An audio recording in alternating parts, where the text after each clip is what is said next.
안녕하세요, 여러분. 진실게임입니다. 오늘은 대선을 앞두고 이재명과 민주당이 무소불위의 힘으로 마피아 깽단같이 굴길래 영상을 만들게 됐어요. 우리 대한민국의 수많은 국민들이 이재명을 가장 유력한 대선 후보이자 경제대통령으로 추앙하는 상황이 너무 황당해서 말이 안 나오네요. 그래서 오늘은 이재명의 경제관에 대해 제대로 분석해 보려고 합니다. 이재명의 경제정책은 크게 세 가지로 요약됩니다. 첫 번째는 국가주도 성장, 두 번째는 불로소득 근절, 세 번째는 기본소득입니다. 이 세 가지가 이재명표 경제의 핵심인데 전부 다 말 같지도 않은 이야기뿐이죠. 하나씩 살펴보도록 해보죠. 국가주도 성장의 허구. 먼저 국가주도 성장부터 보겠습니다. 이재명은 국가주도의 강력한 경제 부흥 정책을 추진하겠다라고 말합니다. 그런데 세계의 선진국 중에 국가가 주도해서 경제를 이끄는 나라가 있나요? 미국이 그런가요? 독일이 그런가요?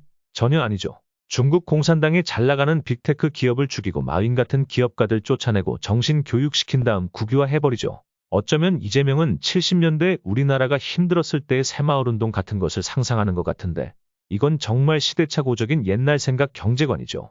현재 세계에서 국가주도 경제를 하는 나라가 있긴 합니다. 바로 북한이죠. 위대한 수령님께서 이것을 개발하셨다라며 국가가 모든 것을 주도하는 체제죠. 국가주도 강력한 경제 정책이란 결국 기업을 강력하게 규제한다는 말입니다. 기업이 무엇을 하려고 해도 국가의 허락을 받아야 하고 계속해서 규제만 당하는 상황이 될 겁니다. 국가가 주도한다면서 실제로 무엇을 할 건지는 명확하지 않죠. 자, 배달의 민족이 왜 독일의 기업을 팔았는지 아시겠죠? 타다 같은 한국형 벤처기업이 문재인 정부 시절 지속적으로 못하게 규제하면서 완전히 접어버렸고 카카오나 NC 같은 기업들도 보면 오너들이 의장이라는 직함으로 뒤로 물러나 상황같이 기업을 이끌기도 하죠. 이게 다 우리나라가 지나치게 기업들을 규제하기 때문입니다. 정부의 힘이 커질수록 권력을 가진 사람의 힘도 커지고 그러면서 비리와 부정부패가 더 심해질 뿐이죠. 불로소득 근절의 모순. 두 번째, 불로소득을 뿌리 뽑겠다는 공약입니다.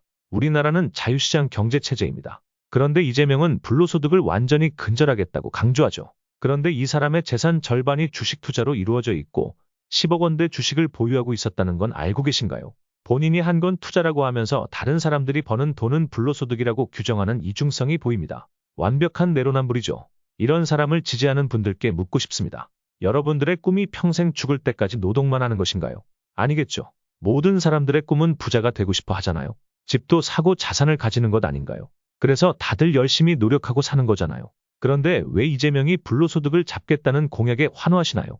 현실은 자신들이 갖지 못한 것을 빼앗아서 나눠준다고 하니까 그게 정의인 양축혀 세우는 겁니다. 너무 역겹죠. 이것은 순전히 이기적이고 비인간적인 마인드입니다. 남들이 열심히 노력해서 얻은 결실을 적폐라고 매도하며 빼앗으라고 하는 것이죠. 이재명이 이렇게 하는 이유는 표를 얻기 위해서입니다. 부자가 아닌 사람들이 훨씬 더 많으니까 인간의 이기심을 이용한 포퓰리즘적 전략인 겁니다. 만약 불로소득이 없어진다면 노동소득만 남게 되는데 그러면 우리 모두 국가가 운영하는 공장에서 일하거나 관광객들에게 마사지 같은 서비스를 해주는 사회가 될까요? 그게 정의로운 사회인가요? 님들이 원하는 거냐고요? 막말로 여러분들이 개고생해서 벌어놓은 돈과 자산을 돈 많으니까 국가가 강제로 가난한 자들에게 나눠주라고 한다면 순순히 갖다 바치실 건가요?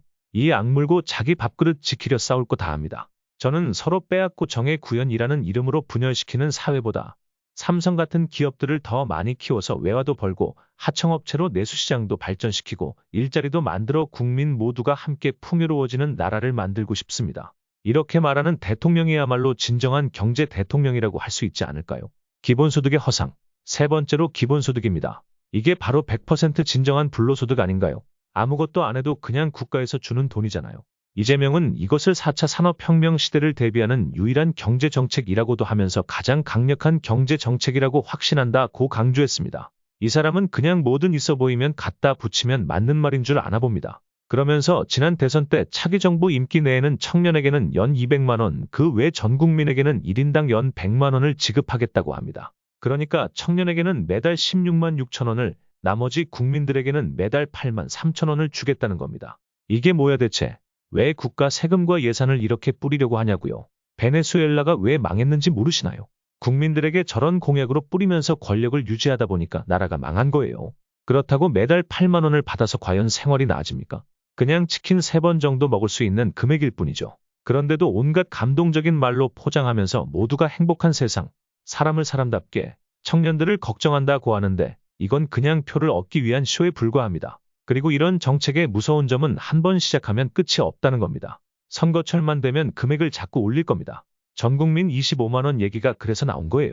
또 나중에 기본소득을 없애겠다는 후보가 나오면 국민의 권리를 빼앗는다는 식으로 몰아가게 되겠죠. 시작하는 순간부터 계속 이어갈 수밖에 없는 겁니다. 완전 미친 거예요. 이걸 찬성하는 사람들을 설득하기도 어렵습니다. 돈을 주겠다는 말에 반대하는 것이니까요. 보통 사람들은 당연히 무언가를 받는 걸 좋아하지 돈 받지 마세요라는 말을 왜 들으려 하겠어요. 결국 이건 포퓰리즘의 전형적인 모습입니다. 돈이 도는 경제, 무한동력 같은 환상. 이재명이 기본소득을 주장하는 명분은 경제 활성화입니다. 국민들이 정부에서 돈을 받으면 그걸로 경제활동을 할 테니 시장경제가 돌아간다는 논리죠. 그래서 이재명 캠프의 자료를 보면 엄청난 선순환 구조를 설명합니다. 예를 들어 정부에서 10만 원을 받으면 호텔 예약에 쓰고 호텔은 그 돈으로 침대를 구입하고 가구점은 그 돈으로 또 다른 물건을 사고 이런 식으로 돈이 계속 돌면서 경제가 활성화된다는 겁니다. 하지만 이건 완전한 망상이잖아요. 호텔 예약을 취소하면 결국 호텔만 손해를 보잖아요. 호텔은 손님은 없는데 침대만 사게 된 겁니다. 이런 식으로는 경제가 활성화될 수 없어요. 이런 무식한 발상의 경제관념이 비판을 받자 이번에는 업그레이드 버전이 나왔습니다. 정부가 금리 0%의 국채를 발행하고 한국은행이 이를 인수해서 지역화폐나 지역상품권으로 지급하자는 겁니다. 이게 무슨 말이냐면 정부는 마구 돈을 뿌리고 한국은행은 그걸 0% 금리로 받아가는 구조입니다. 이러면 갚을 필요도 없고 무한히 돈을 찍어낼 수 있다는 논리죠. 그런데 이렇게 하면 당연히 인플레이션이 발생하고 원화 가치는 폭락하며 국가 신용도는 떨어지고 결국 그리스처럼 파산할 수도 있습니다. 당장은 표를 얻기 위해 돈을 뿌리는 것처럼 보이지만 그 부채는 다음 정권에게 떠넘기는 무책임한 발상입니다. 지가 망쳐서 정권 교체되면 그때 가서 떠넘긴 똥을 남탓하면서 또 선동할 겁니다. 우리나라 대선 정말 신중하게 뽑아야 돼요. 정말 개작살 나는 겁니다. 그래서 저 사람이 위험하다는 거예요. MMT, 사이비 경제이론. 이재명의 경제 논리는 MMT 현대통화이론이라고 불리는데 경제학계에서는 이를 급진적 좌파에서 나온 사이비 이론으로 평가합니다. 설령 적용하더라도 기축통화국에서만 아주 제한적으로 잠깐 동안만 활용할 수 있다고 보는데 이런 사람이 어떻게 경제 대통령이라고 불릴 수 있을까요? 진정한 국가 발전은 구글, 삼성, 애플 같은 기업들이 가치를 창출하면서 이루어지는 겁니다. 부자들에게서 빼앗아 0% 금리로 국가 부채만 키우는 것은 성장이 아닙니다. 벌써 한국에서 엔비디아 같은 기업을 만들어 국민들에게 나눠주고 세금을 걷지 않아도 되지 않냐 이런 말 하잖아요. 아무것도 모르는 사람이 자신의 인기에 취해서 막말 내뱉으면서 뭐든지 다 할 수 있을 거라 착각하고 있어요. 완전히 위험한 겁니다. 모순된 정책들. 게다가 이재명은 다른 한편으로는 재벌해체를 주장하고 이재용이 불법 10조를 몰수하고 구속해야 한다고 말합니다. 이런 정책으로는 대기업들이 성장할 수도 없고 결국 경제도 나빠질 수밖에 없습니다. 한국의 경제는 삼성, LG, 현대 같은 대기업들이 지탱하는데 이들을 적대시하면서 어떻게 경제를 발전시키겠다는 건지 모르겠습니다. 그러면서 진짜 웃긴 점은 이재명 본인도 대기업 주식을 15억 원어치나 보유하고 있었다는 사실입니다. 그러면서도 코스피를 5,000포인트 시대로 올리겠다고 말하죠. 주식은 불로소득이 아니라는 건가요? 본인이 하면 투자고 남이 하면 투기인가 봅니다. 부동산은 투기꾼을 잡아서 가격을 안정시키겠다고 하면서 주식시장에서는 경제사범을 잡아서 가격을 올리겠다고 합니다. 이게 말이 되나요? 완전히 이중잣대입니다. 결국 이재명은 다수의 국민들이 듣기 좋은 말만 골라서 하다 보니 앞뒤가 안 맞고 언행일치가 되지 않는 겁니다.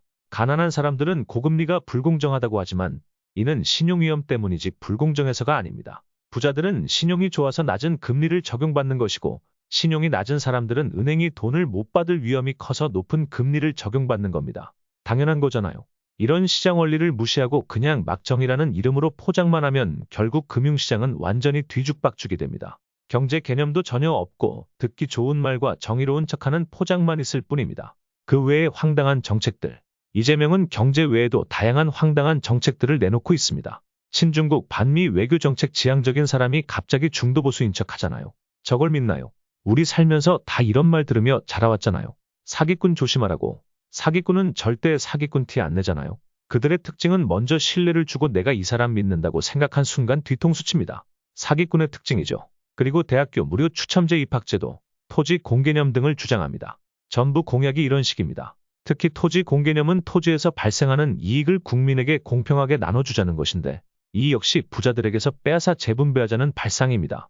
여러분, 정말 이런 사람의 정책을 감당할 수 있으시겠습니까? 지금 우리나라는 국제정치 세계질서 속에서 위기입니다.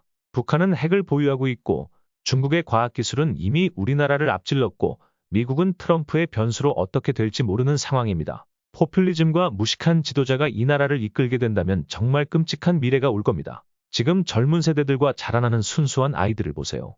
이 아이들에게 자랑스런 대한민국을 물려줘야 합니다. 국민의힘은 윤석열이라는 희대의 멍청이를 앞세워 자신들이 권력을 잡으려는 앞잡이들로 인해 탄핵을 당했어요. 저들은 벌받아야 합니다. 그러나 이재명은 전과 사범에 아직도 재판을 여러 개를 치르고 있을 만큼 도덕적으로도 더러운 인물이죠. 그런 한 사람만을 지키기 위해 노무현이라는 훌륭한 분의 이름을 팔아먹으며 방탄만 하는 민주당도 국힘당만큼 썩어버렸어요. 자신들이 곧 정의라 생각하고 자신들이 마음에 안 든다는 이유로 모조리 탄핵을 해버리고 법 위에 서려고 하는 이 민주당의 폭주는 본인들이 선을 넘었는지도 모르고 있어요. 이재명의 지지율이 높다는 것은 우리나라가 얼마나 혼란한 시기를 겪고 있는지 보여주는 증거입니다. 그에 관련된 각종 스캔들과 사건들을 생각해봐도 이런 사람을 국가 지도자로 세우는 것은 정말 너무 위험한 선택이라고 생각합니다. 결론적으로 이재명의 경제정책은 잠시 들으면 혹하게 들릴지 모르지만 장기적으로는 국가 경제를 파탄낼 수 있는 위험한 발상들 뿐입니다. 지금의 정치인들은 공부를 안 해요. 현 시점의 국제정세라던가 경제와 과학기술 등을 가지고 국가 간의 경쟁을 해야 하는 상황인데 우리나라 정치인들 대부분이 50에서 70대 어르신들 뿐이죠. 이들은 자신들의 기득권을 추호도 내려놓을 생각을 안 합니다. 그리고 배운 게 없으니 대충 아는 단어 몇 개 갖다 붙여 허구공약만 남발하죠. 여러분도 이런 허구적인 경제이론에 속지 마시고 경제의 기본 원리를 똑똑하게 이해하는 지도자를 현명하게 선택하시길 바랍니다. 감사합니다.